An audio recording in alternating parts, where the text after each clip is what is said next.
Dépasser la peur du rejet en amour, voilà quelque chose d'important et que beaucoup de personnes voudraient complètement dépasser, en tout cas voudraient ne plus ressentir cette peur du rejet. Alors partons d'un présupposé, personne n'a envie d'être rejeté en amour, et d'ailleurs personne n'a envie d'être rejeté complètement dans la vie. Qu'est-ce que ça veut dire rejeter quelqu'un? Ça voudrait dire rejeter votre identité, rejeter votre personnalité, vous dire à vous, bah toi je veux pas te voir, t'es vraiment pas assez bien pour moi, t'es vraiment nul, allez va-t'en, on ne veut plus te voir, tu ne fais pas partie de nous, on ne veut vraiment pas te parler. Voilà, c'est ça le rejet, c'est vraiment quand on va rejeter votre identité, votre personnalité, ce que vous représentez vraiment.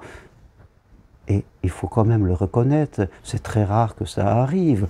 En amour, nous gardons tous le droit d'arrêter une histoire si cela ne nous convient pas, de dire oui, de dire non. Vous avez ce droit et peut-être vous-même, vous avez commencé des histoires que vous avez arrêtées sans pour autant rejeter la personne dans son identité, dans sa qualité de personne humaine, dans la valeur qu'elle représente en tant que personne humaine. Vous comprenez?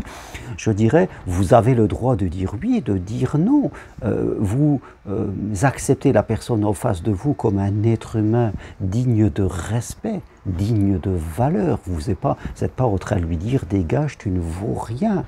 Et les gens autour de vous, souvent, ne vous parlent pas comme ça. Donc, parfois les gens, certaines personnes qui veulent aller en amour et se dire « non, j'ai peur d'être rejeté », alors que personne ne les rejette quelque part. Et souvent, ceux qui ont peur d'être rejetés rejettent les autres parce qu'ils vont auto-saboter une histoire d'amour ou un début d'histoire, et l'autre ne va pas comprendre qu'est-ce qui lui arrive, pourquoi est-ce que la personne avec qui j'étais disparaît soudainement, refuse mes rendez-vous, ne prend pas mes appels téléphoniques et ne répond pas à mes SMS.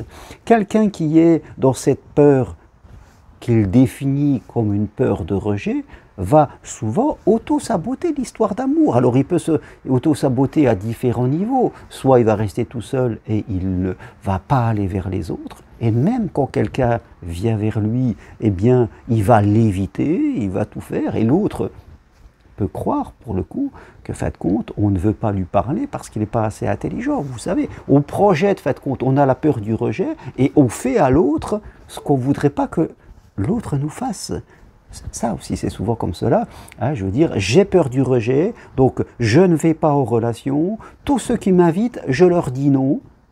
Et faites compte, ceux à qui je dis non, eh bien, peuvent aussi le prendre pour eux et peuvent aussi croire que eux, ils ne sont pas assez bien parce que vous ne leur parlez pas. Vous voyez, je fais à l'autre ce que je ne veux pas que l'autre me fasse.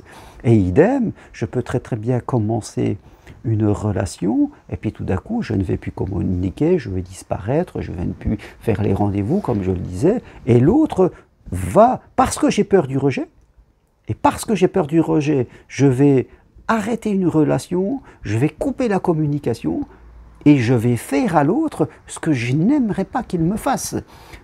Pour le coup, c'est moi qui vais rejeter l'autre quelque part. J'ai peur du rejet, je rejette l'autre par effet miroir et c'est important de le voir comme cela. Je crois qu'il faut conscientiser que personne vous rejette. C'est vous qui vous rejetez. Non seulement vous vous rejetez vous-même, mais vous rejetez les autres autour de vous. Toute personne a droit d'aimer, d'être aimée. Toute personne a de la dignité, a le droit d'être respecté, vous comme les autres, et c'était très important d'intégrer ça, je dirais, à l'intérieur de vous.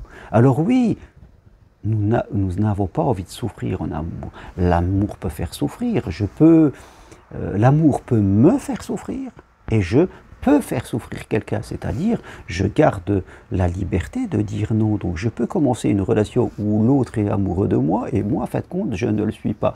Donc je l'arrête, l'autre, eh bien, en souffre un peu, mais je ne le rejette pas en tant qu'identité. Je dis juste que cette relation sentimentale ne me convient pas. Et c'est votre droit le plus absolue. Et bien sûr, l'autre aussi peut vous dire à vous, eh bien, je ne continue pas cette histoire, et vous, vous serez déçu. Mais cela ne sera pas du rejet. C'est l'autre qui utilisera son droit de dire non à une histoire. Il ne vous rejettera pas en tant que personne, simplement, il aura le droit de dire non à cette histoire pour aller vers une autre histoire. L'amour, c'est de la liberté. On ne va pas faire comme dans le passé, se mettre avec quelqu'un, se marier avec quelqu'un et rester enfermé dans notre vie. Donc, je crois que l'idée d'être rejeté est souvent mal définie, est souvent exagérée, parce que personne ne nous rejette vraiment, et souvent parce qu'il y a cette mauvaise interprétation, c'est nous qui allons commencer par rejeter les autres. On va faire à l'autre ce qu'on ne veut pas qu'il nous fasse.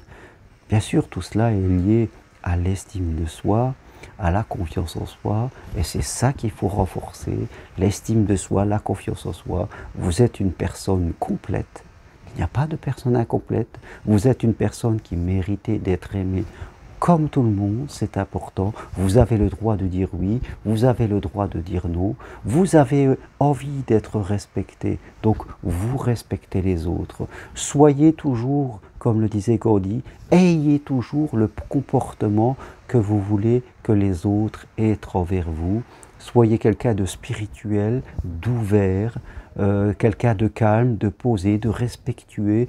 Rappelez-vous les accords Toltec, ayez toujours une parole impeccable, ne faites pas d'interprétation. Si dans une relation il y a quelque chose qui vous gêne, eh bien parlez-en au lieu d'interpréter, soyez clair, ayez un vocabulaire positif et respectueux des autres, et vous verrez que quand vous êtes assis, les choses autour de vous vont s'aplanir et tout va aller mieux de façon tout à fait naturelle. Voilà ce que je voulais partager avec vous pour dépasser la peur du rejet. Prenons conscience que dans la plupart des cas, il n'y a pas de rejet. C'est une exagération, une erreur d'interprétation. Voilà ce que je voulais vous transmettre aujourd'hui. Si vous voulez aller plus loin et aider les autres, eh bien, suivez ma formation individuelle de psychopraticien en thérapie brève. Formation, comme je le dis, individuelle, possible à distance de chez vous en visioconsultation.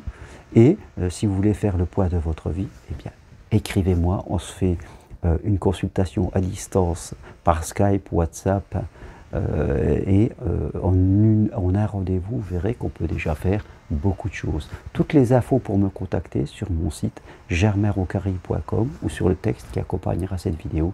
À très bientôt. Merci. Au revoir.